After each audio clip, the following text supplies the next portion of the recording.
Bonjour tout le monde et merci d'être là. Bienvenue au webinaire Côte-Nord et Premières Nations, alliés, innovation, phytotechnologie et savoirs ancestraux. Je me présente, moi c'est Olivier Boucher-Carrier, je suis directeur aux opérations à la Société québécoise de phytotechnologie. Pour ceux qui ne connaissent pas encore la SQP, notre but est de promouvoir l'utilisation des phytotechnologies au Québec. Donc on organise plusieurs activités, webinaires, visites techniques, formations, colloques. Et d'ailleurs, notre prochaine activité après celle-ci est aussi un webinaire, mais qui celui-ci porte sur un projet de recherche qui vise à repousser les limites des biorétentions. Pour ceux et celles qui s'intéressent, on va bientôt afficher les inscriptions sur notre site web. Donc, ça va être aussi un webinaire gratuit, puis il va être le 10 avril. Aussi, très important, notre colloque annuel du 1er mai au Campus 1000 de l'Université de Montréal arrive quand même assez vite. Donc, ne tardez pas trop avant de réserver vos places si vous voulez profiter des tarifs Lefto qui terminent dans quelques semaines. Le thème du colloque cette année, c'est la mitigation des inondations par les ouvrages de phytotechnologie, qui est un sujet quand même assez pertinent pour la période à laquelle on fait le colloque en plein printemps. Ensuite de ça, si vous voulez en savoir plus sur nos activités, je vous invite à visiter notre site web qui est le phytotechno.com, mais aussi vous pouvez vous abonner gratuitement à nos infolettes. Ensuite de ça, si vous souhaitez soutenir nos activités, vous pouvez devenir membre, puisque c'est grâce à vos adhésions qu'on est en mesure d'offrir notre large éventail d'activités. Donc, on voit ici les prix pour les membres individuels. Euh, donc, vous pouvez voir que avec un tarif de 50 pour un an, euh, ça vous permet d'avoir quand même plusieurs avantages, dont les tarifs réduits lors de nos activités, puis l'accès aux enregistrements, puis à la documentation de nos webinaires et colloques, comme aujourd'hui la présentation de Daniel, euh, qui va être disponible pour les membres. Ensuite de ça, dernière chose, avant de passer au webinaire, j'aimerais souligner la participation de Rousseau Lefebvre, notre partenaire financier de longue date, qui nous permet de vous proposer des activités gratuites comme celle-ci. Vous allez pouvoir son joli logo lors de l'introduction du webinaire. Ça a monté vite. On est déjà rendu à 122 personnes. Fait que maintenant, c'est le temps que je vous donne plus de détails sur le déroulement du webinaire. C'est un webinaire de 1 heure. Au cours du webinaire, tout au long, vous pouvez poser vos questions au fur et à mesure dans la section questions et réponses du Zoom. Puis, à la fin de la présentation, donc 45 minutes de présentation de Daniel, puis ensuite, on va avoir un 15 minutes pour les questions, pour faire 1 heure au total. C'est durant la période de questions de 15 minutes que vous pouvez, si vous souhaitez prendre la parole, vous pouvez lever la main puis que j'active votre micro puis que vous pouvez poser vos questions directement. Donc, sans plus tarder, je vous présente Daniel Boudreau, consultant en solutions basées sur la nature et président de la SQP, pour qu'il vous présente son webinaire Côte-Nord et Premières Nations, alliés innovation, phytotechnologie et savoir ancestraux. Je vais arrêter de partager mon écran et je te passe la parole, Daniel. OK. Donc, je vais partager l'écran. Tu me diras si vous la voyez, si tout apparaît. Ouais, on voit encore la barre diaporama PowerPoint en haut, mais à part ça, on voit bien. OK. Je vais faire comme ça. Comme ça, c'est beau. Super. OK. Donc, bonjour tout le monde. Daniel Boudreau, je suis, comme me disait Olivier, je suis le président de la Société québécoise de phytotechnologie. J'ai été membre de la société depuis de nombreuses années. Et tout dernièrement, j'ai pris ma retraite là, de mon employeur. Donc, je travaille avec notamment les communautés autochtones de Pessamit. Fait qu'aujourd'hui, ce qu'on va voir, c'est des projets qu'on a débutés sur la Côte-Nord avec la communauté de Pessamit. Donc, c'est un peu pour ça que le titre est un peu énigmatique, allier innovation, phytotechnologie, savoir ancestraux. Dans les faits, ce qu'on va voir aujourd'hui, c'est la présentation, le plan de présentation ici. On va regarder rapidement c'est quoi les enjeux des feux de forêt dans un contexte de dérèglement climatique. Quelque part, c'est important de savoir que ça va aller en augmentant constamment les feux de forêt, donc on va quand même en parler un petit peu. Ensuite, je vais faire un survol quand même assez rapide des méthodes de contrôle des feux de forêt au niveau du territoire de la communauté. Fait que souvent, on a des présentations où on sait comment faire au niveau des maisons individuelles, mais au niveau de la communauté, il y a quand même moins d'informations qui est disponible dans ce sens-là. Fait que je vais faire un survol un peu de ça pour que vous puissiez comprendre à quoi on s'attaque sur la Côte-Nord. Ensuite, je vais parler un peu des innovations dans les méthodes ancestrales de brûlage dirigé. Vous allez voir un petit peu plus c'est quoi le brûlage dirigé tout à l'heure dans la présentation. Je vais bien sûr parler du rôle des plantations dans les mesures de réduction des feux de forêt. Et ensuite, je vais présenter la communauté des Inuits de Pessamit et les projets en cours qu'on a sur la Côte-Nord pour terminer avec une conclusion et la suite du projet. Donc, les enjeux des feux de forêt dans un contexte de dérèglement climatique et d'émissions de carbone. Les feux de forêt, c'est un peu particulier parce que souvent, c'est un peu, les feux incontrôlés sont à la fois un symptôme et un amplificateur des dérèglements climatiques. Parce que ce qui se passe en général, c'est qu'on a des conditions de plus en plus sèches, de plus en plus chaudes. Donc, les incendies de forêt gagnent souvent en probabilité et en intensité, là. On l'a vu en 2023. Puis de l'autre côté aussi, ils accélèrent le phénomène en émettant énormément de carbone. Et ce que vous avez sur la partie de droite, je ne sais pas si vous voyez ma souris quand. Oups, c'est pas une bonne idée de déplacer ma souris finalement. Euh, on voit ici les feux de forêt au Canada. On a un peu un graphique qui donne des données de partir de 2005 jusqu'en 2023.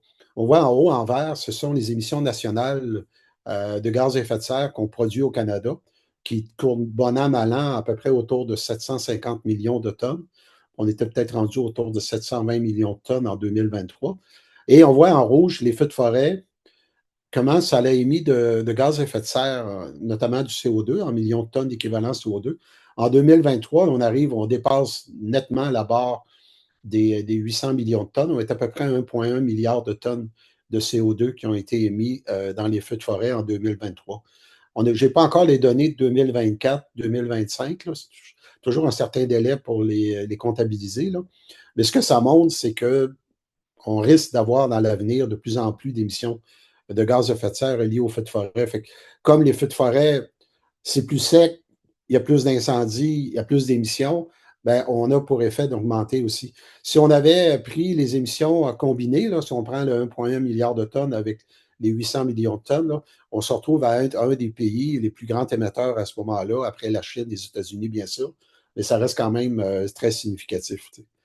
En 2023, je vais revenir un petit peu plus en détail là-dessus, juste pour vous montrer un petit peu comment les choses évoluent. La saison des feux s'est étendue de la mi-avril jusqu'à la fin octobre. Vous vous en rappelez peut-être pas, mais il n'y avait pas eu beaucoup de pluie au printemps de cette année-là. Et il y avait eu une sécheresse prolongée, puis il y avait une fonte précoce des neiges. Donc, ça a coïncidé avec une chaleur record. Fait que le pays entier s'est retrouvé dans une situation de déficit hydrique avec des hautes températures avant même que les feuilles sortent. Donc, on a eu énormément d'incendies de forêt qui ont été mis en place. On a eu en tout à peu près autour de 14,6 millions d'hectares de forêt qui ont brûlé, soit 4 fois la moyenne décennale nationale. Fait que, on le voit aussi par rapport aux données là, sur le graphique. Vous êtes à peu près à 250 millions de tonnes en 2022, à peu près, 2021. Fait que c'est à 1 milliard de tonnes, c'est à peu près 4 fois. Fait qu'on a brûlé 4 fois plus d'hectares, donc on a émis à peu près 4 fois plus de gaz à effet de serre. Ce qui est particulier, c'est que c'est des phénomènes qui vont se reproduire avec le temps, parce qu'on considère que d'ici 2100, la saison des feux pourrait s'allonger de plus d'un mois dans certaines régions forestières, notamment au centre et à l'est du Québec et au nord de la Colombie-Britannique. En réalité, ce qu'on a déjà vécu au Québec, c'est que la saison de croissance au printemps et à l'automne s'est allongée à peu près de 2 semaines, des semaines qu'on appelle sans gel, ce qui fait que ça permet d'avoir un peu plus d'agriculture et même un peu plus de vin aussi. La période des vins est plus intéressante pour ça aussi. Mais malheureusement, ce que ça ferait aussi, c'est que ça allonge la période de feu de forêt par la même occasion. On a aussi l'augmentation de la fréquence des incendies projetés ici. Ce que vous voyez, c'est qu'on considère que d'ici la fin du siècle, donc d'ici 2100, on devrait avoir une augmentation à peu près de 50 à 100 des incendies de forêt par rapport à la période de référence 61-99. Ici, la période de référence n'est pas tout à fait la même dans le graphique, c'est 81-2010, Mais en gros, ça ne change pas grand-chose à partir de 61 jusqu'à 99. Donc, on a plus d'incendies parce que c'est plus sec. Donc, et aussi, il y a des phénomènes aussi qui sont concomitants à ça.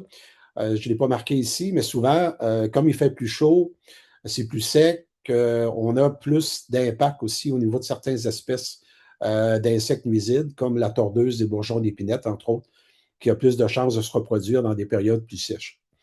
Et c'est la même chose aussi, les aires annuelles brûlées au Québec devraient gagner en superficie en raison de l'augmentation des conditions de sécheresse, bien sûr. Ça exclut un peu le sud-est du Québec, là, qui connaît un climat généralement plus humide, parce qu'on est sur le bord de l'eau, là. Donc, dans le scénario optimiste du GS, de gaz à effet de serre, donc le scénario 2.6, qui est un scénario qui dit qu'on a une réduction rapide des émissions, ce qui n'est pas le cas, puis ce qui n'arrivera pas non plus, là.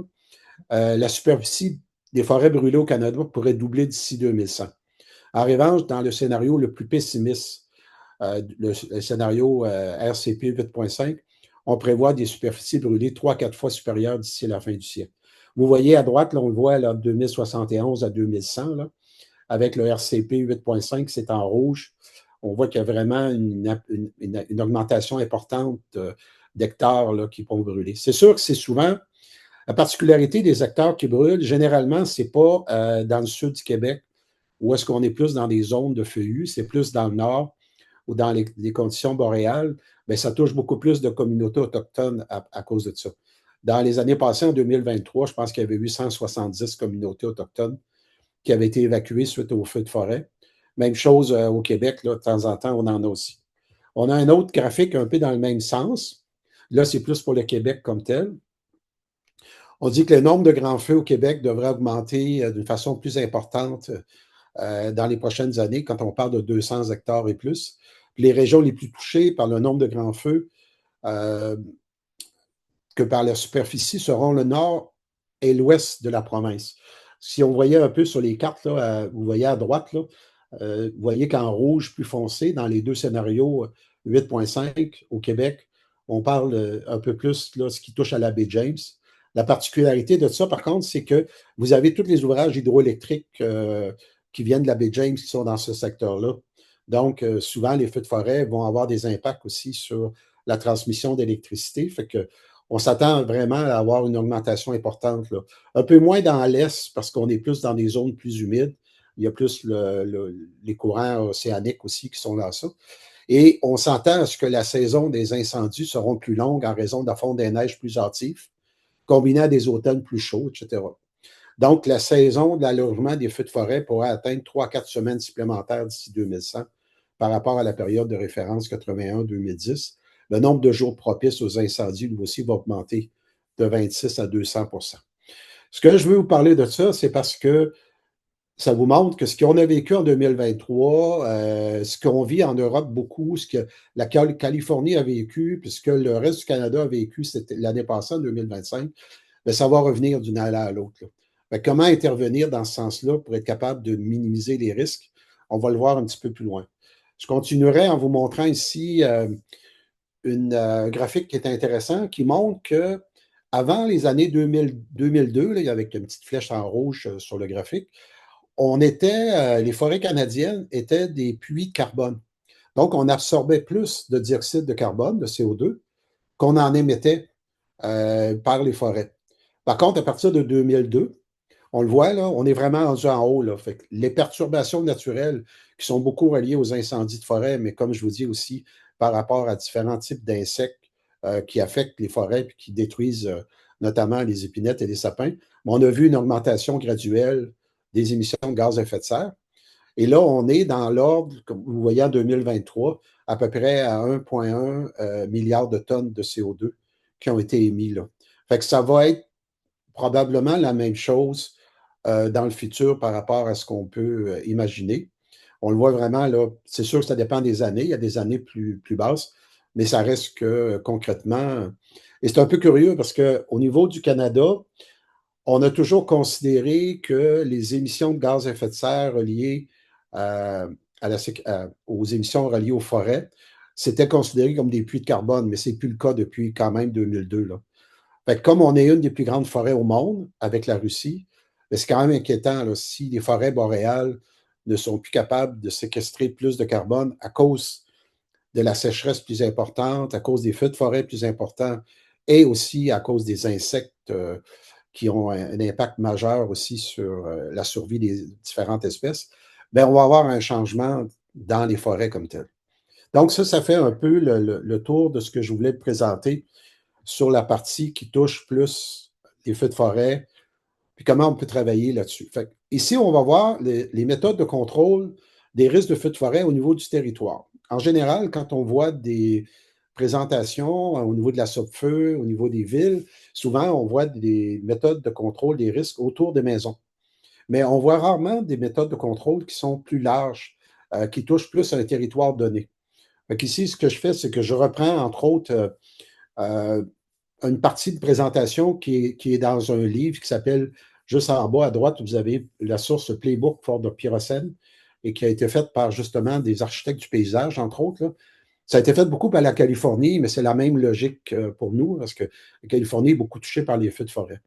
Fait que ce qu'on sait ce qu'on voit dans la logique des choses au niveau des territoires et non pas juste des petites municipalités, c'est que tout ce qui peut brûler peut servir de combustible pour un incendie, que ce soit les branches, les herbes, les arbustes, etc.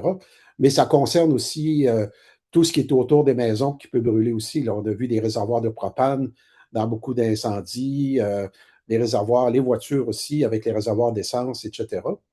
Puis à mesure que les combustibles s'accumulent dans un milieu donné, ils permettent au feu d'être plus chaud, plus volumineux, de brûler plus rapidement et de durer plus longtemps. On le voit bien là, sur à droite, là, si vous voyez, si vous allez voir, on voit je me dirais, la quantité de fuel, là, de combustible. Plus ça augmente, bien, plus on risque d'augmenter la durée et l'intensité de ça. Le problème qu'on a, c'est qu'au Canada, puis aux États-Unis, ils ont fait la même chose, c'est qu'au fil du temps, on a voulu arrêter les feux de forêt. Donc, on a combattu beaucoup les feux de forêt au début, dans les grands parcs et autres, pour à un moment donné s'apercevoir qu'avec le temps, qu'il fallait être capable de diminuer le combustible. Fait que des fois, on avait dans les siècles passés, du brûlage dirigé, on va le voir un petit peu plus loin dans la présentation, qui était une façon de justement contrôler ça. T'sais. Mais ça reste que ça a comme été arrêté. Là. Ce qu'on trouve aussi quand on fait une analyse d'un territoire donné, c'est que les caractéristiques topographiques telles que les vallées, les bassins versants, les pentes abruptes, les crêtes, peuvent présenter des dangers plus importants. On le voit ici à droite aussi, là, sur la partie du bas. Là. On voit on a des effets intensifiés quand on est dans des vallées, par exemple, quand on monte, je vous dirais, au niveau d'une pente. C'est la même logique par rapport au vent que quand vous êtes en ville puis vous êtes autour d'un immeuble à très haut et vous sentez les bourrasques de vent au niveau du sol. Là. Fait que la configuration du territoire va jouer beaucoup aussi sur l'intensité des impacts. Fait que des fois, il y a des zones, on arrive après un feu, puis là, ça n'a pas brûlé, mais souvent, c'est les conditions topographiques qui font que ça protège le territoire ou pas. Et c'est ça. Ce qu'on sait dans la littérature, c'est que quand un feu monte une pente, par exemple, on le voit à droite, là, ils vont pré-réchauffer les combustibles en amont, en aval, excusez. Et donc, ça va aggraver le feu. Puis on pense que même qu'il y a des études qui ont démontré qu'une pente de 20 peut doubler le taux de propagation d'un feu de forêt. Fait que quand on a à intervenir sur un territoire donné, il y a déjà des routes d'accès. Si on a à intervenir à certains endroits, il faut être capable de calculer tout ça pour voir ce qui peut être impactant. Bien sûr, après connaître le territoire, mais il faut intervenir sur la végétation comme telle. On sait que près des structures individuelles, on peut mettre des petites zones défendables bien entretenues qui sont suffisantes pour traiter l'élimination du combustible. Mais quand on a des grandes pratiques sur des grands territoires, il faut travailler ça à une autre échelle. Donc, une des façons courantes de travailler, c'est de réduire la végétation qui est présente au niveau du sol. Donc, faire des éclaircies, comme on voit ici, là, on a le pré-traitement, puis le post-traitement en haut. Fait qu'on est allé dégager un peu plus le type de végétation qu'il y avait en place pour limiter, si on veut, les combustibles qu'il pourrait y avoir au niveau du sol.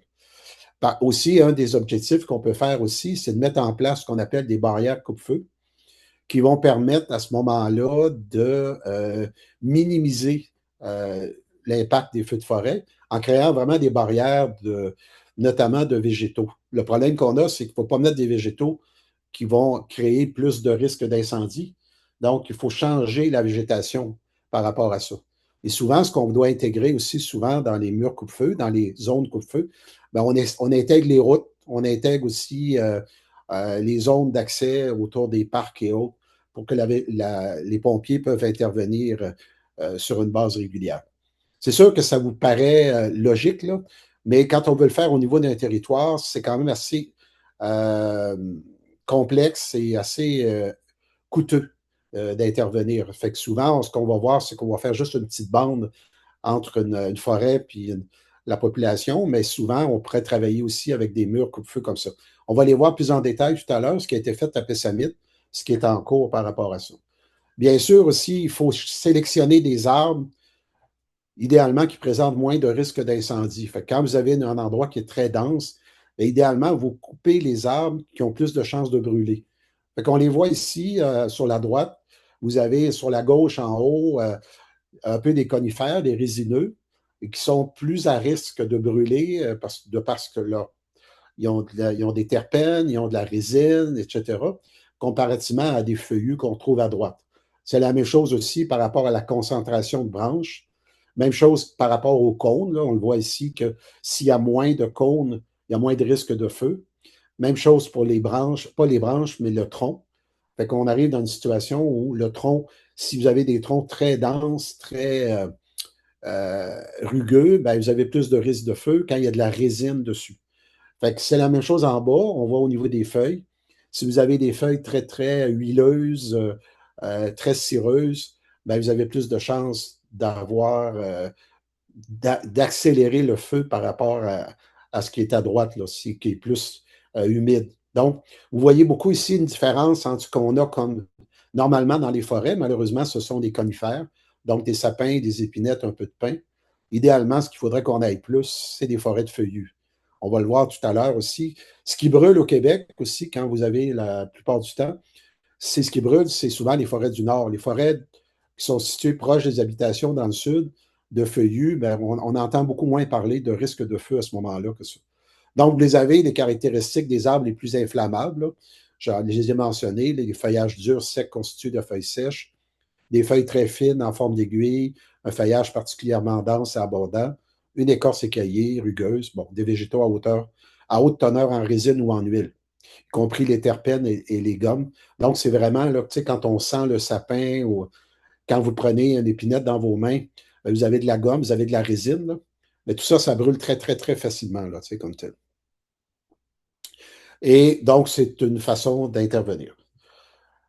Une des façons d'intervenir sur les territoires aussi, c'est de regarder, c'est de travailler avec les plans d'eau en place et même pousser plus loin la réflexion, même pour développer des nouveaux plans d'eau, notamment avec des castors. Ça a l'air drôle là, comme expression, là, mais souvent, on a enlevé beaucoup des castors qu'il y avait au Québec puis au Canada. Et souvent, les castors créent des zones propices à réduire les risques d'incendie. On les voit ici à droite, là, il y a des zones d'humidité créées par des castors, puis on voit ce qui a brûlé là, sur la photo. Là. Mais on peut travailler là-dessus. En général, les paysages irrigués, donc nous, on va intervenir, vous allez le voir un petit peu plus loin, à Pessamit, on va intervenir autour des zones plus humides, qui sont moins à risque de brûler, puis travailler un peu là-dessus pour être capable, au niveau du territoire. On peut le faire aussi au niveau, ici, l'exemple qu'on a, c'est un golfe autour d'une population, qui est un golfe qui est très irrigué, donc qui est très vert. Fait que ça fait vraiment un coupe-feu naturel, un peu humidifié par rapport à ça. Tu sais. Il n'y a pas de norme universelle pour les dimensions d'une rupture de carburant, mais une règle générale dit qu'elle doit être à peu près 3 fois plus large que la hauteur maximale de la végétation environnante.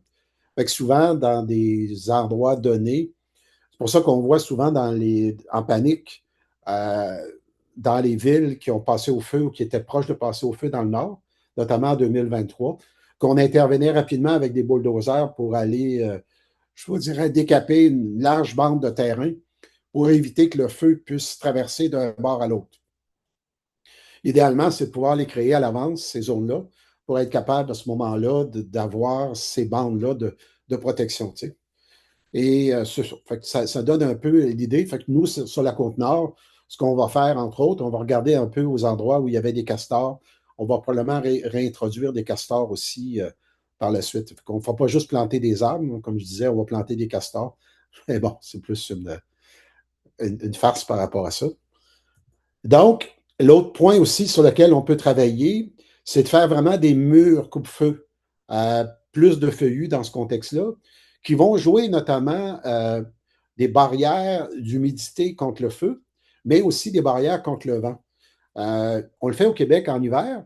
Souvent, on met des murs coupe-vent en hiver sur le bord des autoroutes pour empêcher la neige de venir traverser la route, donc de venir aveugler les automobilistes. Mais on peut le faire un peu la même chose ici au niveau du feu. Si on a mis une bonne barrière d'arbres coupe-feu de feuillus, par exemple, ben, on est capable à ce moment-là probablement de ralentir et même d'arrêter complètement un feu. Par contre, la largeur doit être quand même assez importante. Ici, dans l'exemple ici, on a au niveau d'une propriété, on le voit que ce n'est pas très large, mais au niveau d'un territoire, on parle probablement qu'il faudrait faire ça à peu près à l'équivalent d'à peu près 3, 4, 500 mètres de large là, pour être capable d'avoir quelque chose qui serait euh, assez efficace. Là. Il y a eu des études qui ont eu lieu en Colombie-Britannique où ils ont pris une forêt, il y avait justement une bande de feuillus comme ça assez large, puis il y avait une bande de résineux. Là, ils ont emmené plein de pompiers, ils ont mis des conditions propices pour que ça brûle. Ils ont fait passer le feu à travers les résineux. Mais quand le feu est arrivé dans la bande de feuillus, il s'est complètement écrasé. Donc, ce que ça a fait, c'est que l'intensité du feu a baissé beaucoup parce que les feuillus étaient chargés d'humidité, chargés d'eau dans les feuilles, et on a fini par éteindre le feu comme ça. Donc, c'est une des façons sur lesquelles on peut travailler sur un territoire donné pour arriver à ralentir, si on veut, les risques de feu. Ça ne sera jamais des solutions parfaites parce que tout dépendant des conditions de terrain, etc., mais ça reste quand même des moyens qui peuvent être mis en place pour ça. Maintenant, ce qu'on va regarder, c'est les méthodes ancestrales de brûlage culturel ou dirigé. Une des innovations qu'on a depuis quelques années, c'est ce qu'on appelle les unités mobiles de pyrolyse. Donc, un brûlage dirigé, c'est un feu qui est planifié généralement avec les sociétés comme la Sopfeu ou Ressources naturelles Canada. C'est effectué dans des conditions contrôlées, puis ça permet de réduire les combustibles dangereux, améliorer la santé de l'écosystème et diminuer les risques de feux de forêt. C'est beaucoup utilisé dans l'Ouest canadien et dans les prairies parce que c'est beaucoup plus sec dans ces endroits-là. Il n'y a pas beaucoup d'exemples de brûlage dirigé au Québec. En tout cas, moi, je n'en connais pas. Il y en a peut-être quelques-uns, mais c'est une des façons de travailler d'une façon conventionnelle. On a un brûlage culturel. Lui, c'est plus au niveau autochtone. C'est des feux annulés intentionnellement par les communautés qui utilisent leur savoir traditionnel pour restaurer les paysages. De nombreuses nations autochtones vivent dans des territoires, bien sûr, qui dépendent du feu, comme la forêt boréale, puis ils ont appris à utiliser le feu avec le temps, car le feu peut être très bon pour la communauté, le territoire, les animaux, pour les gens. C'est ça qu'on dit, c'est que récemment, la science s'est mise, la science des Blancs, la science occidentale s'est mise à niveau, et les études démontrent de plus en plus que les pratiques d'éclaircissement sont bonnes. Là, on le voit ici, on a quelques exemples à droite. Là, dans le milieu, vous avez un exemple de coupe de bois qu'on met dans des bacs. Mais ce qui est plus intéressant, c'est qu'on a l'utilisation des unités mobiles de pyrolyse. Ce que vous avez à droite en bas, c'en est une unité mobile de pyrolyse de Charbos. Je vais l'expliquer un petit peu tout à l'heure. C'est des unités qu'on amène directement sur le site et qu'on remplit à même par-dessus avec des résidus forestiers pour être capable à ce moment-là de contrôler la dégradation, le brûlage de la végétation, mais pas au niveau du sol. Donc, en générant aussi ce qu'on appelle du biochar par la pyrolyse du bois, on va le voir un petit peu plus loin, qui réduit à ce moment-là, on arrête la combustion totale et ça permet de générer une certaine quantité de biochar qui peut être utilisé par la suite pour remettre sur les terrains comme tel quand ça a été refroidi. C'est beaucoup utilisé dans l'Ouest américain, en Californie. Il y a plein de rapports qui ont été faits là-dessus. Il y a des projets qui ont été développés avec le service des forêts en Californie. C'est utilisé aussi en Colombie-Britannique, mais à ma connaissance, au Québec, on n'en utilise pas encore. Le principe est relativement simple. Vous avez une machine ici, le Charbox. C'est que ce qu'on fait, c'est qu'on a un système ouvert par-dessus dans lequel on met le bois. On met le bois qu'on a coupé en branches ou en morceaux, et on le pyrolyse, on le carbonise, mais on arrête le feu avant que ça soit complètement brûlé. Que ce qu'on fait au début, si vous voyez à gauche, c'est qu'on fait sécher le bois, donc on évapore l'eau qui est à l'intérieur, et ensuite on a les composés volatiles qui vont être eux autres aussi volatilisés par définition. Ils vont s'échapper dans l'atmosphère, mais on va arrêter la combustion totale avant que ça soit complètement brûlé. Parce que si ça brûle complètement, tout ce qui va rester, c'est des cendres. Sinon, on va se retrouver avec un char ou un biochar, dans ce cas-là, dans lequel il n'y aura à peu près pas d'oxygène. Et ça, on va pouvoir le réutiliser sur le terrain comme amendement pour des sols. Ça, je pourrais vous faire une présentation très en détail sur le biochar, là. À un autre moment donné, ça pourra devenir un des sujets, là. Donc, la clé de la fabrication du biochar dans des unités comme ça, c'est d'arrêter le processus avant qu'il soit complètement terminé. En réalité, là, ça ressemble beaucoup à ce que vous avez dans les poêles à combustion lente que vous avez probablement eu dans quelques maisons. On fermait la porte le soir, on laissait le bois brûler tranquillement dans le poêle, puis on se levait le matin, puis il restait encore des morceaux là, carbonisés, mais qui n'étaient pas complètement brûlés. Quand c'est complètement brûlé, ça devient juste de la cendre. Mais si on arrête ça avant, là, ça nous permet d'avoir un matériel qui va être réutilisable. Le principe de ces systèmes-là, on appelle ça des brûleurs à rideau d'air, c'est que ce que vous avez sur l'image de gauche, vous avez une forme de ventilateur qui fait la longueur je dirais, du conteneur, et on souffle de l'air et ça retient, ça contrôle la température à l'intérieur de ça. Puis dans le bas, là, on ne le voit pas sur cet exemple-là, mais dans le bas, on fait sortir le biochar par le milieu. On le voit à droite, en haut ici, là. Il n'y a presque pas de fumée qui sort de ça parce qu'on a vraiment un contrôle de la température et ça permet à ce moment-là d'arrêter le feu par la suite. Fait qu'on a le principe en bas ici, là, des gros systèmes aussi. Fait que ça marche quand même assez bien, mais on ne l'a pas testé. Si on regarde un exemple ici, il y a deux types de modèles de brûleurs à rideau d'air qui existent en Amérique du Nord. En Europe, il n'y en a pas non plus. Il y a celui de Charbos qui a été développé par Airburner aux États-Unis avec le service de forêt des États-Unis. Il est complètement autonome. On l'installe en arrière d'un camion, un petit camion, et ça produit automatiquement du biochar qui sort ensuite par l'arrière. C'est utilisé principalement pour la prévention des feux de forêt, mais la technologie elle pourrait être aussi utilisée pour la réduction des déchets de bois, par exemple, les bois de construction, ou aussi dans le milieu agricole. L'intérêt de ça, c'est qu'on est capable ensuite de produire une certaine quantité de charbon de bois par rapport à ça. Pour donner un exemple, si on utilise une tonne de bois à peu près là-dedans, on peut produire à peu près 200 à 250 kilos de biochar qu'on peut réutiliser à ce moment-là, soit dans le milieu forestier ou à d'autres usages comme tel. L'autre machine qui existe sur le marché, c'est le Carbonator 6050 qui a été développé par Turger4. C'est une compagnie ontarienne. Celui-là, il est beaucoup plus gros parce qu'il s'installe sur un semi-remorque. Et le principe est un peu le même. Il y a besoin de plus d'eau, par contre, parce que pour refroidir ce qui sort de la machine, parce qu'on a un système de convoyage par la suite pour arrêter le feu puis envoyer ça par l'extérieur. Donc, il y a un système de vis sans fin, etc. Les deux machines ici, la première, le Charbos qu'on a vu avant, celle-là ici coûte à peu près 200 000 canadiens, tandis que celle-là ici est peut-être au cours de 8 à 900 000 canadiens. C'est, comme je vous dis, c'est beaucoup utilisé encore là en Californie.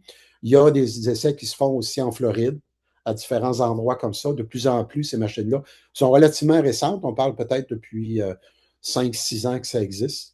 Fait qu'un des objectifs qu'on a, nous, à Pessamit, c'est d'utiliser une de ces machines-là pour produire notre propre biochar. On a un exemple ici d'un projet avec le Charbos. Vous voyez à gauche les excavatrices qui déplacent les résidus de bois.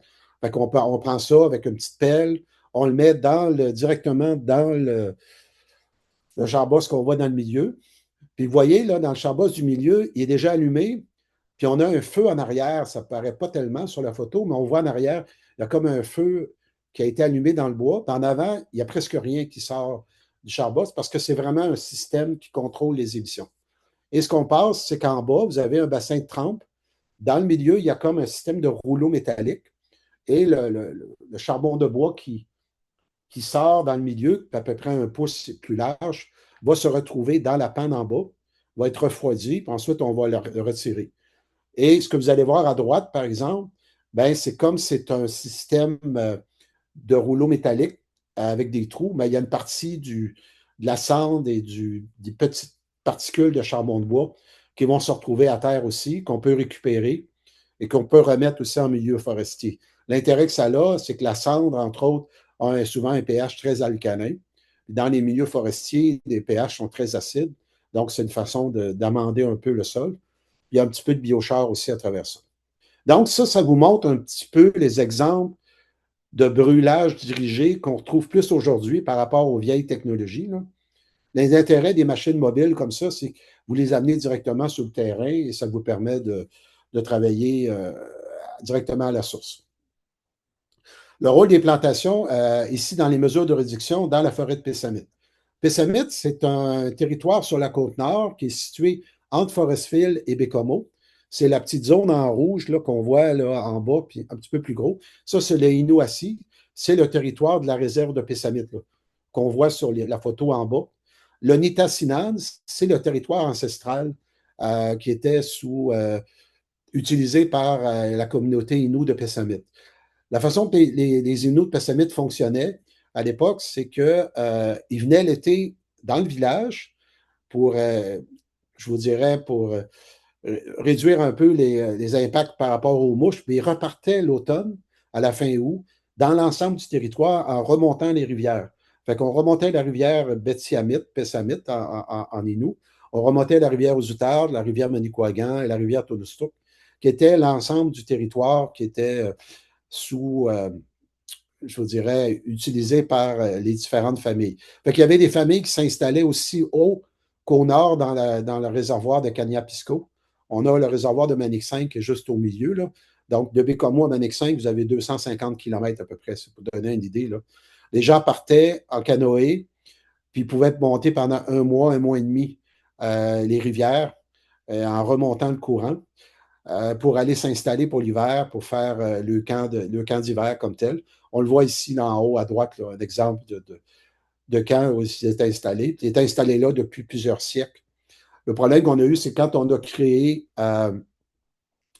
les barrages hydroélectriques, donc à la fin des années 50 pour Berzimis et les années 60-70 pour Manic ou Tarbes, eh bien là, on s'est retrouvé à complètement couper le territoire, les accès au territoire en cause des réservoirs, des barrages, etc. Et les communautés se sont retrouvées à être, par le fait même, sédentarisées comme telles. Aussi, on a eu aussi l'arrivée de l'électricité à la fin des années 50 là, euh, dans le village, la communauté de Pessamit.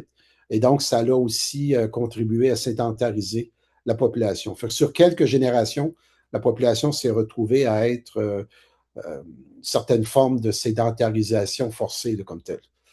On dit que c'est des territoires non cédés, on entend souvent dans des présentations, c'est qu'il n'y a jamais vraiment eu d'entente entre les Inuits de Pessamit et le gouvernement du Québec ou du Canada par rapport à ces territoires-là. Il n'y a jamais eu vraiment eu de compensation non plus.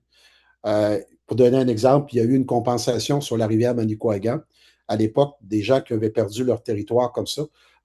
On parlait à peu près à l'époque de 35 par famille qui avait été donné comme compensation, là, ce qui n'était pas nécessairement grand-chose.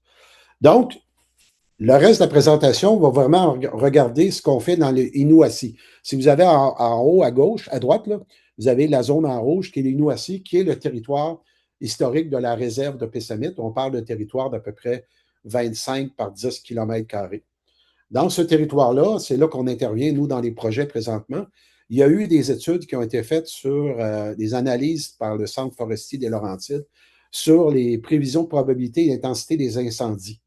Donc, on a deux cartes ici qui ont été faites sur l'ensemble du territoire.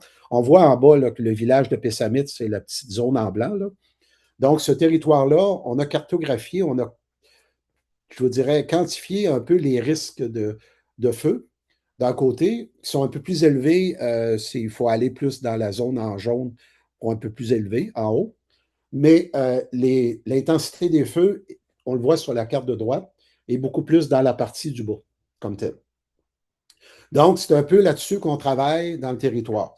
Ce qu'on a commencé à faire en 2025, c'est qu'à l'automne 2025, on est allé dans le territoire qui avait été autour du village, un peu plus au nord du village, il y a eu énormément de défoliation qui a eu lieu à cause de la tordeuse des bourgeons d'épinette.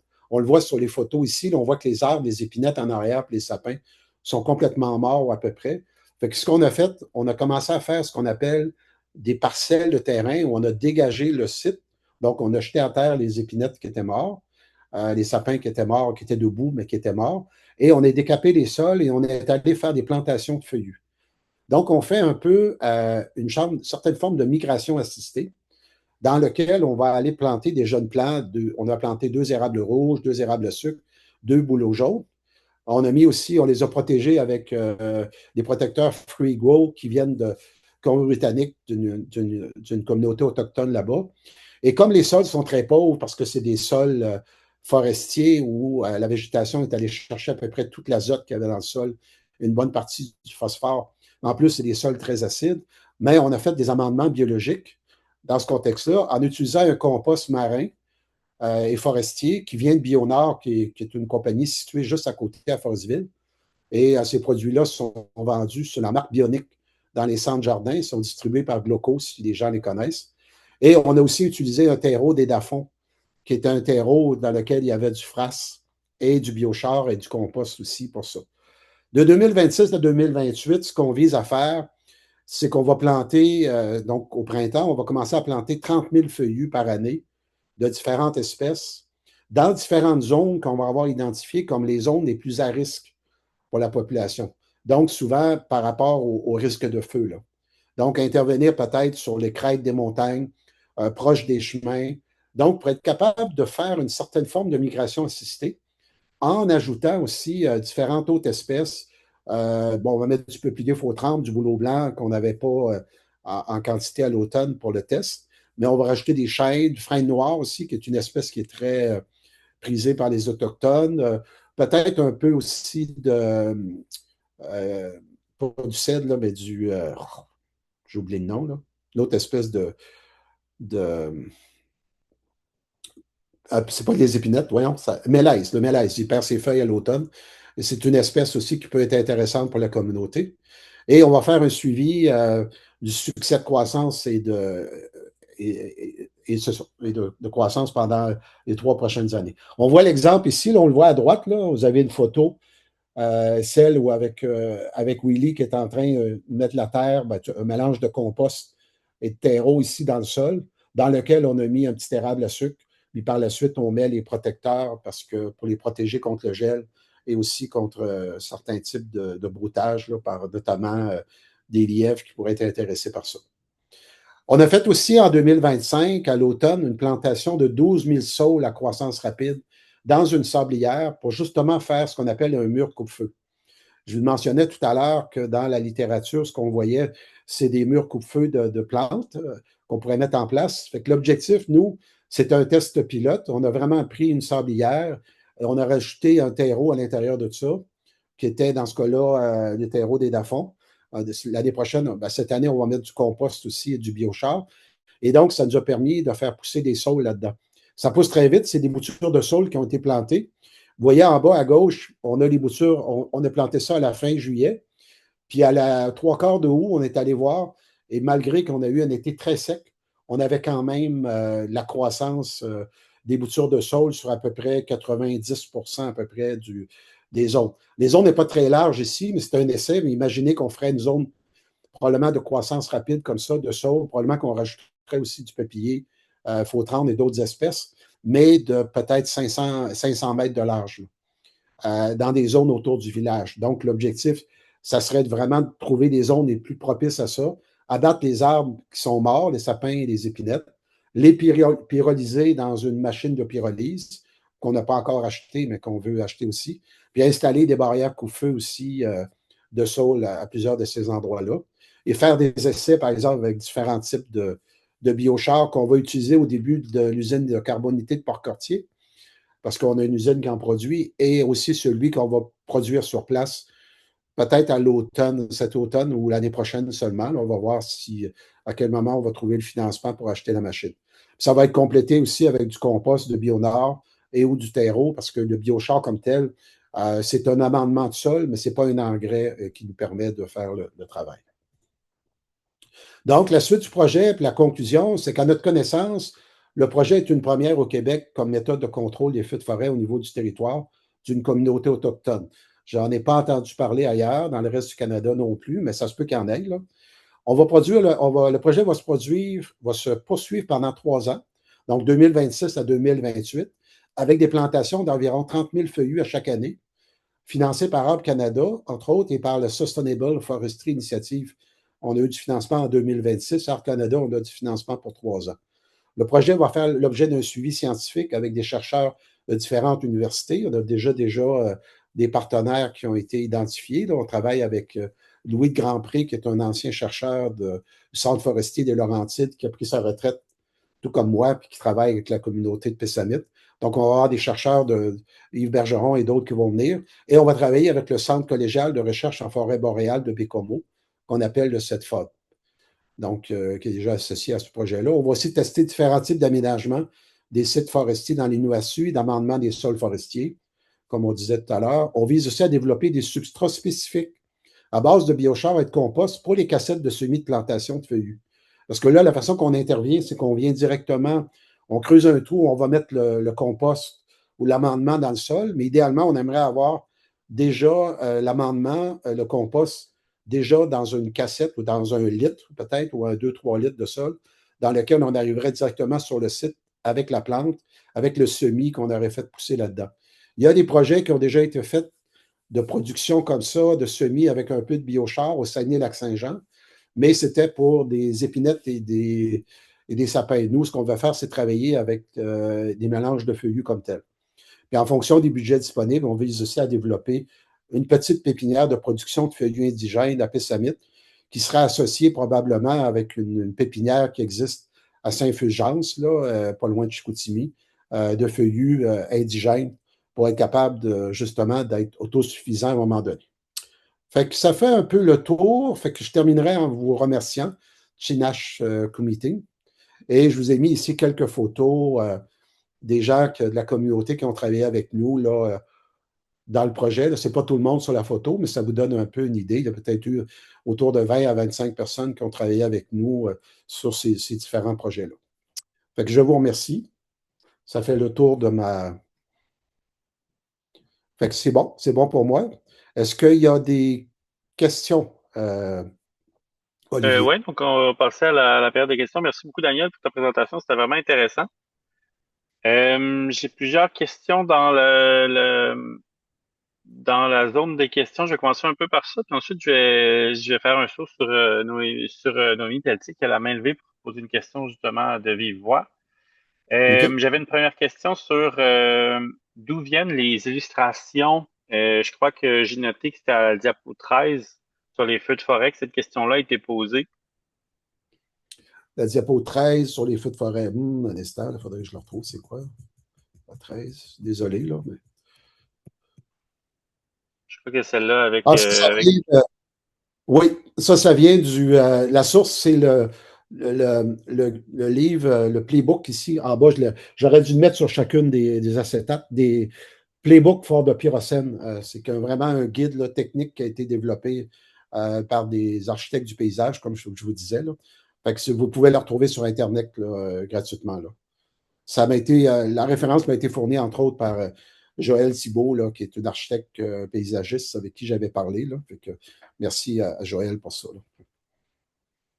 C'est bon? Euh, Parfait, oui. Après ça, j'avais plusieurs questions au niveau du biochar, puis ensuite je vais passer à la question de Noémie. Donc, j'avais une question sur de Yann Bonafous qui demandait quel est le volume d'eau nécessaire pour un cycle complet de biochar? Euh, c'est pas grand-chose. Un instant, je vais arrêter ça. Arrêter. Arrêter 2 secondes. Désolé, là, mon affaire est. On n'a pas besoin de beaucoup d'eau. Quand on prend les machines mobiles comme ça, là, on parle peut-être d'à peu près 300 litres d'eau qu'on a besoin par jour. Parce que souvent, ce qu'on a, c'est qu'on a une panne. Si on en regarde ici, dans le modèle de cette machine-là, on a une panne dans le bas ici, fait qu'on est capable de mettre à peu près 200-300 litres d'eau. Par contre, la machine qui est le carbonateur, lui, a besoin d'à peu près 3000 litres d'eau. ce qui est beaucoup là, par rapport à ça. Tandis qu'ici, ben, avec un seul réservoir, on est capable de faire probablement une journée là, de 30, là, donc de refroidir. On peut produire à peu près, je vous dirais peut-être 4-5, on peut peut-être brûler à peu près 5-6 tonnes de bois par jour avec ça. C'est pas très gros, mais ça reste que c'est. On s'installe sur un site pendant plusieurs jours, tandis qu'avec l'autre machine, le carbonateur, on en brûle à peu près 10 fois plus. Mais ça prend plusieurs milliers de tonnes à ce moment-là parce que déplacer cette machine-là, avec ici, on s'installe essentiellement derrière d'un semi-remorque, d'un camion ordinaire là, pour faire ça. Oui, Euh, d'autres questions? Parfait. Ouais, donc par la suite, est-ce que le système de pyrolyse permet aussi de récupérer le biogaz en plus de créer le biochar? Non. Les systèmes de pyrolyse mobile comme ça, c'est pas très sophistiqué, comme vous avez pu voir, là.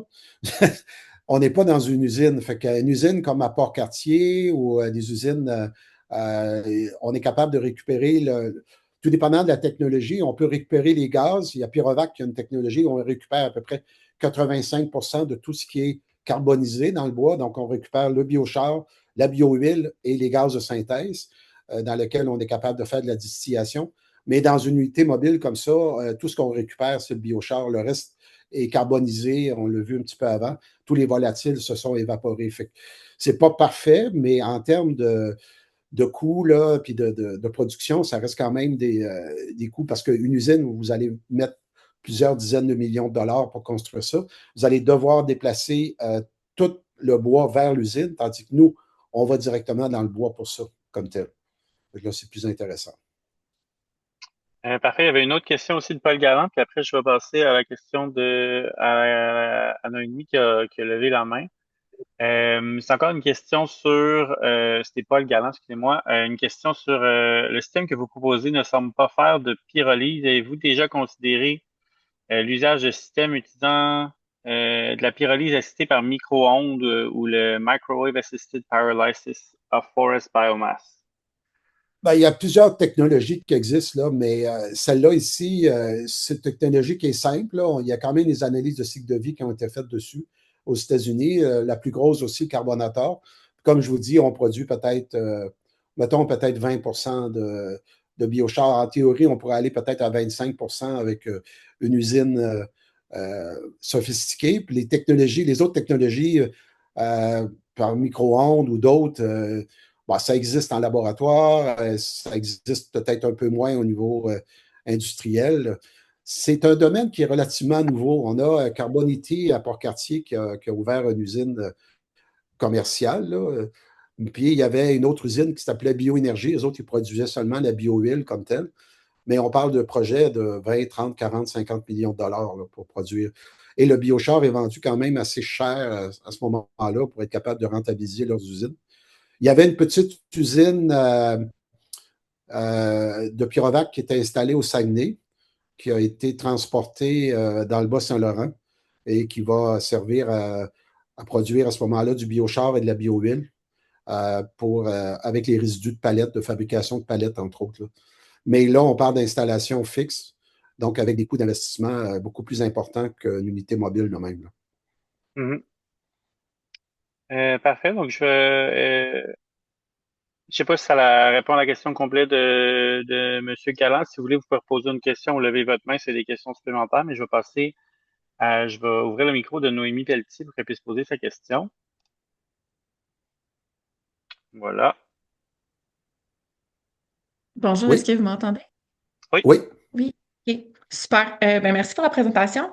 Moi, je me posais une question par rapport à toutes les méthodes de contrôle là, qui ont été présentées là, par rapport au risque de feu. Puis, tu sais, on parlait beaucoup de tu sais, retirer du matériel végétal, tu sais, comme des bois morts, des choses comme ça, puis sélectionner des arbres comme des feuillus qui sont moins à risque d'incendie. Puis je me demandais s'il y avait si l'impact, mettons, de ces méthodes-là au niveau écologique sont étudiés un petit peu pour voir, tu sais, au niveau des écosystèmes, ce que ça change, parce que ces, ces structures-là ont quand même des rôles écologiques. Là, tu sais, par exemple, je pense aux chicots, tu sais, qui peuvent, tu sais, qui sont utilisés par beaucoup d'espèces.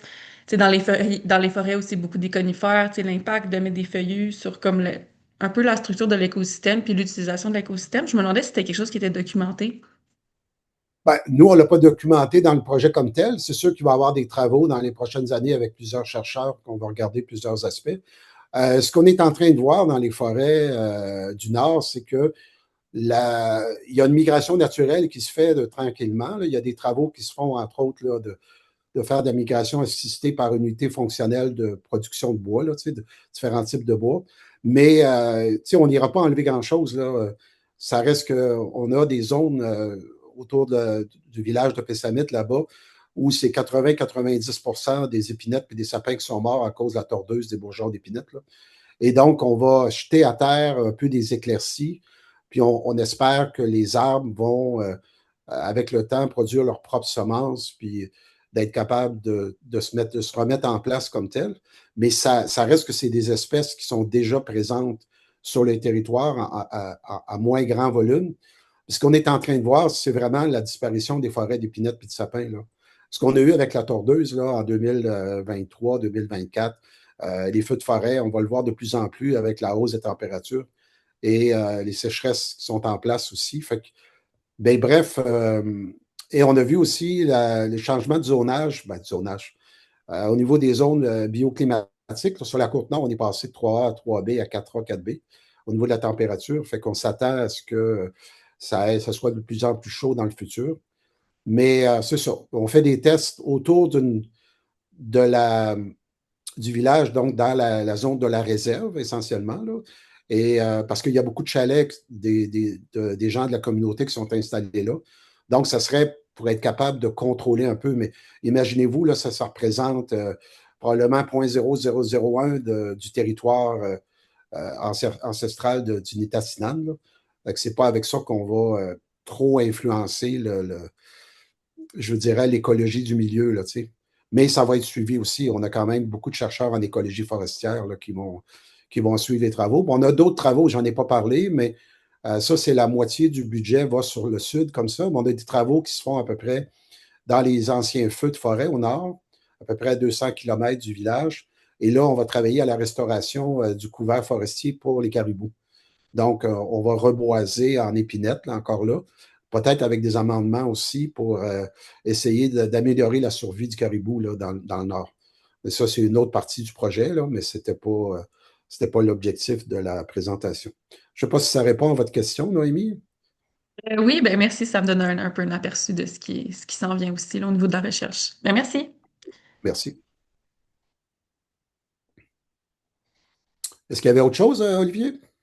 Oui, j'ai encore quelques questions. Par contre, moi puis Daniel, on a discuté, puis il n'y a pas de problème à continuer la période des questions suite au webinaire. Mais là, vu que le webinaire tire à sa fin, la période de 1 heure, je vais juste faire la conclusion, puis ensuite, je vais repasser aux questions pour les gens qui veulent être présents pour justement les questions. Je pense que j'en ai encore un, deux, trois, quatre. J'en ai presque une dizaine avec ceux que j'ai trouvés dans le chat aussi. Fait que je vais juste faire la conclusion, puis ensuite, on va continuer avec les questions. OK. Parfait. Mais je voulais juste remercier tout le monde d'avoir été là pour le webinaire et merci beaucoup à Daniel aussi pour le webinaire super intéressant pour prendre le temps de répondre aux questions des participants qui sont définitivement très intéressés. Sinon, pour ceux et celles qui s'intéressent encore une fois à notre colloque sur la mitigation des inondations au lieu le 1er mai, donc attendez pas trop pour réserver vos places avec nos tarifs réduits qui sont en vigueur pour encore 3 semaines. Puis sinon, si vous voulez suivre nos activités, notamment pour suivre nos activités gratuites comme les webinaires ou toutes les activités qu'on fait aussi avec notre nouveau projet Enraciné pour l'avenir, je vous invite fortement à vous abonner gratuitement à nos infolettes. Je peux vous mettre le lien dans le chat. C'est super facile, puis vous avez accès vous êtes au courant de tout ce qui se passe au niveau des phytotechnologies au Québec, surtout avec les infolettes trimestrielles qu'on fait. Sinon, encore mieux, vous pouvez devenir membre, ce qui vous abonne aussi automatiquement à nos infolettres et qui vous permet de profiter des avantages membres, mais aussi de contribuer à l'avancement des savoirs en phytotechnologie. Fait que je voulais encore une fois vous remercier tout le monde, puis au plaisir de vous revoir lors de la prochaine activité. Puis pour ceux et celles qui veulent rester, on va continuer de passer au travers des questions. OK, donc, prochaine question. Oui. On avait une question par rapport, faut que je retourne où j'étais, de Valérie Roy sur euh, non, excusez-moi, de Sarah Chabot qui se demandait sur le fait d'avoir planté des érables à sucre, des érables rouges, qui avait une question par rapport à la nordicité de si on était trop au nord par rapport à ces espèces-là, ou justement, c'est avec l'évolution du climat, c'est justement une migration assistée. Ben, c'est une bonne question. Effectivement, on s'est posé la question, nous aussi, quand on a commencé à regarder le territoire un peu plus en détail, on s'est rendu compte que l'érable rouge était beaucoup rendu sur la côte nord. Il y a des endroits où on a mesuré dans des parcelles à peu près 15 centiges d'érable rouge à l'hectare, mais c'était vraiment des conditions favorables, mais des petites tiges, là, parce qu'il n'y avait pas beaucoup d'espace pour la croissance. Là. Donc, c'est vraiment une compétition interespèces et intra-espèces. Donc, c'est vraiment une espèce qui est rendue là en bonne partie. L'érable à sucre est moins là, mais il y a eu des tests qui ont été faits je pense, à l'Université du Québec à Chicoutimi, dans une équipe. Puis ils ont pris 4-5 zones comme ça, plus nordiques et plus chaudes. Pardon, et ils ont planté des érables à sucre et ils ont poussé partout. Ils n'ont pas eu d'enjeu par rapport à la croissance. Là. Et donc, ce qu'on est en train de voir, effectivement, comme les zones sont de plus en plus chaudes, au Québec, on parle peut-être d'une augmentation de la température moyenne d'à peu près 3 degrés. Là, au niveau mondial, on est à 1,5, mais au niveau du Québec, on est à peu près à moyenne à 3 degrés. Puis là, ça va aller en augmentant aussi avec le temps. Là. Donc, il n'y a pas vraiment, on ne pense pas qu'il y ait vraiment d'enjeu. Les espèces, ceux qu'on a plantés, c'est des graines qu'on avait pris dans la zone des Appalaches, donc assez haut, donc avec un écotone ou des zones un peu similaires. Fait qu'on on a bon espoir de pouvoir les voir survivre là, à long terme. Là. Peut-être que la croissance va être plus courte, là, plus longue, là, mais ça reste comme ça. Je ne sais pas si ça répond à la question correctement. Fait que s'il y a autre chose, réécrivez-nous. Fait que tu en avais d'autres? Ouais, dans le chat, j'ai une question de Patrick Benoît qui est sur la maîtrise des conductions. Est-ce que la maîtrise des conditions de production de biochar par des unités mobiles pourrait être un enjeu en termes de qualité de biochar et d'effets bénéfiques de ce matériau? Puis la seconde partie de la question, c'est est-ce que vous envisagez d'analyser la composition du biochar produit, notamment de métaux lourds, sur une base régulière pour assurer l'innocuité du biochar? Ben, au niveau des conditions, c'est sûr qu'on n'est pas dans des conditions d'usine. Fait que tout dépendant des conditions de température, du type de bois qu'on va utiliser, etc., il va y avoir des variations de température. Mais on devrait être tourné peut-être autour de 4 à 500 degrés, peut-être 350, 400, 500 degrés. Et donc, ça va jouer un peu, puis ça dépend évidemment si on a plus de branches, plus d'écorces et compagnie. Fait qu'il va y avoir des nuances. Mais c'est sûr qu'on va analyser, on va caractériser aussi le biochar qui va être produit. Là. Si on le produit plus avec des feuillus par rapport à des épinettes, ça va être différent. Puis en termes de métaux lourds, dans une forêt normale, à moins que ça soit vraiment concentré, je ne vois pas vraiment de problème par rapport à ça. Là, ça va peut-être plus dans les racines ou en tout cas plus peut-être si on était dans des zones de phytoremédiation où on avait des métaux lourds dans le sol, puis on fait de la phytoaccumulation, là, il y aurait peut-être un enjeu. Mais nous, ce qu'on va faire, c'est qu'on va remettre ce matériel-là dans le milieu forestier, donc on ne s'attend pas à ce qu'il y ait d'impact majeur là, par rapport à ça. Mais ça va être documenté. Là. C'est sûr qu'on va travailler ça avec le CEDFOB, avec Homo, entre autres, là, qui ont beaucoup, beaucoup de capacités analytiques en chimie. On va être capable de voir un peu ce qu'on est capable de faire. Là. J'espère que ça répond aux questions de M. Patrick Benoît. Patrick Benoît aussi avec une question sur le cultivar de saule utilisé dans le projet. Celui-là qui était On planté dans le avait, sable, je pense. ouais, ben on avait du discolore puis du Mia-Bema, je pense. On avait une troisième espèce que je ne me rappelle pas, là. Mais ça aussi, ça va faire partie tout dépendant si les zones sont plus humides ou non, on va choisir différents cultivars. C'est fait, ça a été produit par Rameau Phytotechnologie, donc qui est partenaire aussi en parallèle dans le projet aussi, là. Fait que ça devrait aller de ce côté-là, je pense, là. J'espère. Prochaine Parfait. J'ai question. une question de Yann Bonafous qui se demande, avez-vous comme objectif d'impliquer FireSmart Canada dans vos démarches? On est avec la Sustainable Forestry Initiative, puis par définition, je pense que mes partenaires vont travailler avec eux, là, avec FireSmart et compagnie, là, avec la Feu aussi. Ça fait partie toutes les démarches là, qui sont en cours. Là. On travaille déjà aussi avec Pessamit, ils ont un département d'incendie aussi. Là. Mais oui, il va y avoir des travaux, des collaborations. L'objectif, c'est de faire un projet pilote avec ça sur plusieurs années et d'être capable ensuite d'essayer de reproduire ça ailleurs dans la communauté. Et même une chose que j'ai, je ne sais pas si je l'ai dit, là, mais on a une ligne d'Hydro-Québec aussi qui passe dans les Noisy. On aimerait peut-être intervenir au nord de la ligne, justement avec un mur coupe-feu comme ça, pour voir si on pourrait diminuer l'impact. Parce que souvent, les lignes sont pas, ils vont pas brûler, mais à cause de la fumée, etc., ça crée des courts-circuits, puis les lignes se déclenchent et on n'a plus de courant qui passe à ce moment-là. Donc, on va travailler à protéger aussi les postes électriques. L'objectif, ce serait d'aller sur l'ensemble de la Côte-Nord parce qu'en 2023, quand on a eu les feux, on a presque évacué Sept-Îles et Port-Cartier. Le feu est venu à quelques kilomètres et on avait évacué une partie de la communauté de Ouachat-Maliotenam qui était située à l'extérieur de la ville. Ils sont venus à Pessamit, justement. En 91, c'est Pessamit qui était parti pour aller à Sept-Îles. Ben, je ne sais pas s'il était allé à Sept-Îles. Peut-être, oui.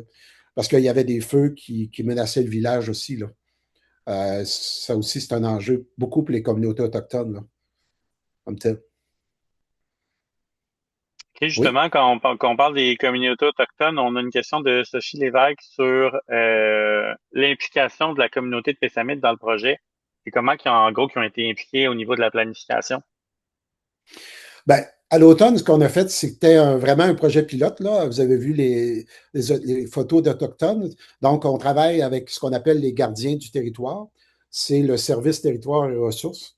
Donc, c'est les gens qui ont comme mandat de travailler sur l'ensemble du territoire. Il y a différents départements dans la communauté.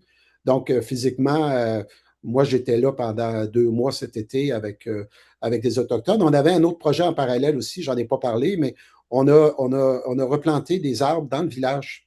On va planter à peu près 2 000 à 3 000 feuillus dans le village. Puis une pointe de sable aussi qu'on a protégée. Puis dans des petites sablières autour aussi, là, parce que. Et tout ça est fait en collaboration. On a eu des, euh, des informations, des capsules. On passe sur le site web, Facebook. On va passer à la radio. Fait ils sont impliqués depuis le début du projet. Puis là, cette année, ben, ils vont être impliqués encore de plus en plus dans l'ensemble de toutes les démarches. Tu sais, le financement qu'on reçoit arrive à la communauté de Pessamit. Et nous, on est partenaires dans ça, collaborateurs, là, mais c'est bon, on décide en partie, mais on décide avec eux. Là. On appelle ça de la co-création, là, si c'est le mot à la mode, là, mais c'est vrai que dans ce sens-là, c'est vraiment ce qu'on fait là, ce qu'on essaie de faire. Puis une autre question justement par rapport à ça, il y a d'Ariel Boisvert-Hayes au niveau de comment est-ce que la communauté a été mobilisée sur le long terme dans le cadre du projet. Puis est-ce qu'il y a une entente de suivi des résultats ou état des lieux du projet qui se Ben, comme présente je vous aussi? dis, oui, on a différents événements, comme cet automne, pour vous donner un exemple, on a fait, avec les gens de la communauté, on a fait une retraite avec les gens d'Arbre Canada, entre autres, là, pour parler des projets qu'on pourrait mettre en place. On va avoir des séances d'information régulières. Les gens pouvaient venir voir sur le terrain. On a fait des portes ouvertes, tu sais, pour que les gens puissent venir voir les travaux qu'on faisait, là. Et les gens sont très curieux dans la communauté, là, fait que c'est normal. Donc, puis on va travailler avec eux, c'est sûr, dans les prochaines années. Pour nous, on a tout un volet là, de suivi.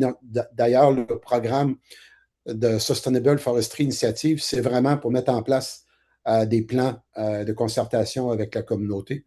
Il y a comme 200 000 qui est donné à la communauté pour mettre ça, pour développer ça. Là. Puis avec Arbre Canada, ben on a un budget d'à peu près 500 000 pour le Sud.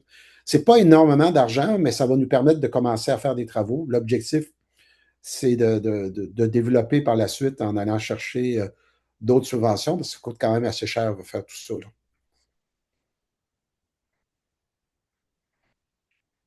Euh, Parfait. Sinon, une question d'Emmanuel Morin qui se demande est-ce que l'utilisation de d'autres phytotechnologies autres que la plantation qui sont envisagées dans le projet en 2026 puis 2028? Euh, on va, on en regarde pour faire des petits fruits aussi, mais c'est la même logique un peu, là, avec des zones des bleuetières et autres, là, mais il n'y a pas nécessairement. Tu sais, on est dans le bois, là, on n'est pas en ville, fait qu'il n'y a pas.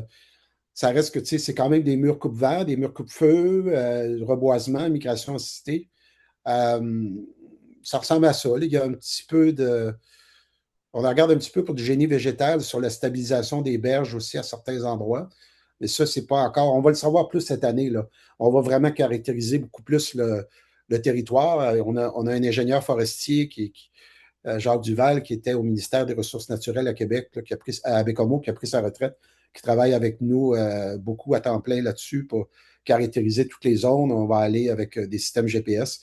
Mais c'est ça, c'est des travaux qui sont très différents de ce qu'on fait autour des villes normalement, là, comme tel.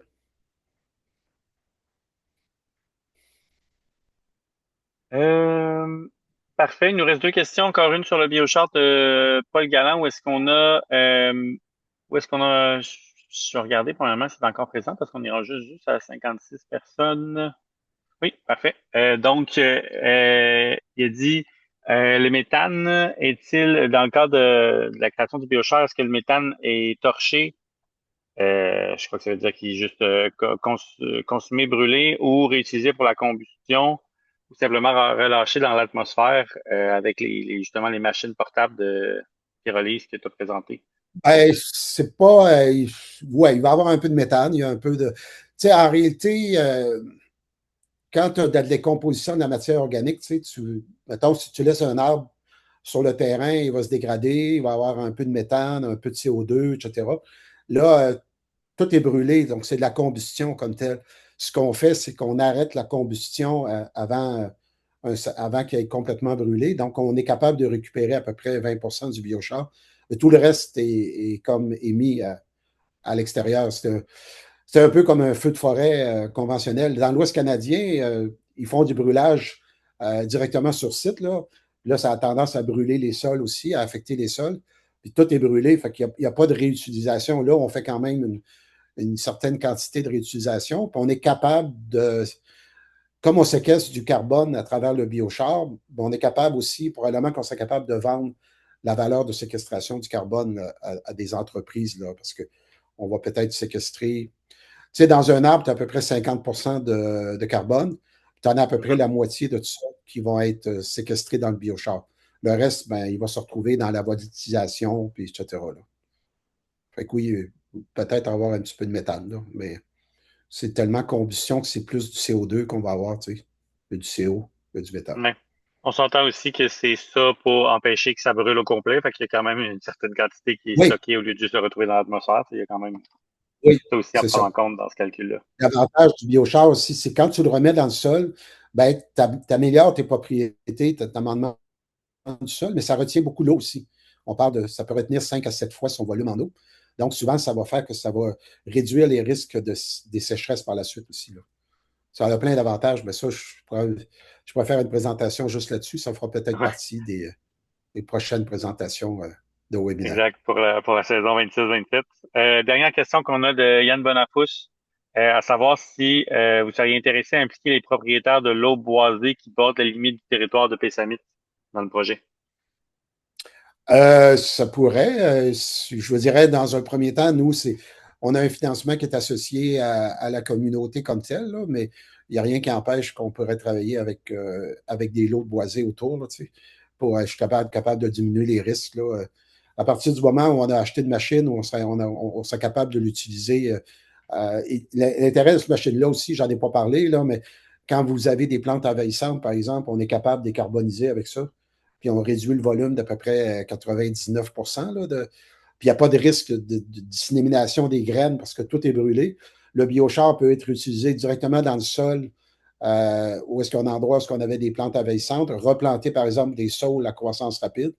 Il y a tous des phénomènes d'allélopathie aussi, fait que le biochar a tendance à séquestrer des composés organiques qui souvent sont émis par des plantes envahissantes pour empêcher les autres plantes de se développer. Donc c'est une façon de travailler. Là. Il y a plein d'usages qui peuvent être faits avec ça. Là. Puis le défi, c'est de commencer. en avoir une première. Après ça, quand les gens vont voir l'intérêt que ça peut représenter, ben, c'est sûr qu'il y a d'autres entreprises ou d'autres producteurs, d'autres entrepreneurs qui pourront acheter ce genre de machine-là là, pour des besoins divers. Là. Ouais, je pense que la question était aussi au niveau d'impliquer je pense, pour les territoires boisés autour, d'aller plus grand qu'à la limite du territoire, le Ouais, territoire Innu assis, je crois que tu as présenté tout à l'heure. mais pour le moment, on n'a pas fait des démarches dans ce sens-là là, avec les partenaires autour. Je vous dirais qu'avec les budgets qu'on a, on va devoir se limiter dans un premier temps à ce qui touche la communauté. Mais ce qu'on regarde avec la Société du Plan Nord, entre autres, là, qui est un organisme qui finance des projets, des initiatives nordiques, c'est qu'on pourrait avoir des projets autour des autres villes, Ragno, Forestville et compagnie, là, pour être capable d'intervenir à moyen terme. Là. Mais on va commencer par là, parce que c'est sûr, il faut commencer quelque part. Ben parfait. Ben moi, c'est toutes les questions que j'avais de mon côté. Je sais pas s'il y en a d'autres qui ont des questions. Je sais que ça fait déjà 17 minutes qu'on dépasse. Il y a quand même 42 personnes, puis pendant un bon bout, 70 personnes qui sont restées avec nous pour les questions. Donc, c'est vraiment OK? le fun de voir tout l'intérêt des gens qui ont par rapport à ce projet-là, puis d'en apprendre plus. Donc, c'est ça, je On mettais pourra ça en faire un webinaire suivi. maintenant. Oui, on pourra faire un suivi peut-être l'année prochaine ou dans 2 ans, tout dépendant de l'état d'avancement des travaux. Je pense que ça pourrait être intéressant de voir où on en est rendu. Là, puis, fait que, on vous invite à nous suivre pour ça. Excellent. Un gros merci encore, Daniel, puis merci à tout le monde d'avoir été là. Tout le monde a l'air d'avoir été très content de la présentation dans le chat. Je vois, il y a eu énormément de merci beaucoup et de très intéressant. Donc, Ça me fait super plaisir. webinaire. OK. Un Merci. gros merci. Au revoir tout le Bye monde. bye.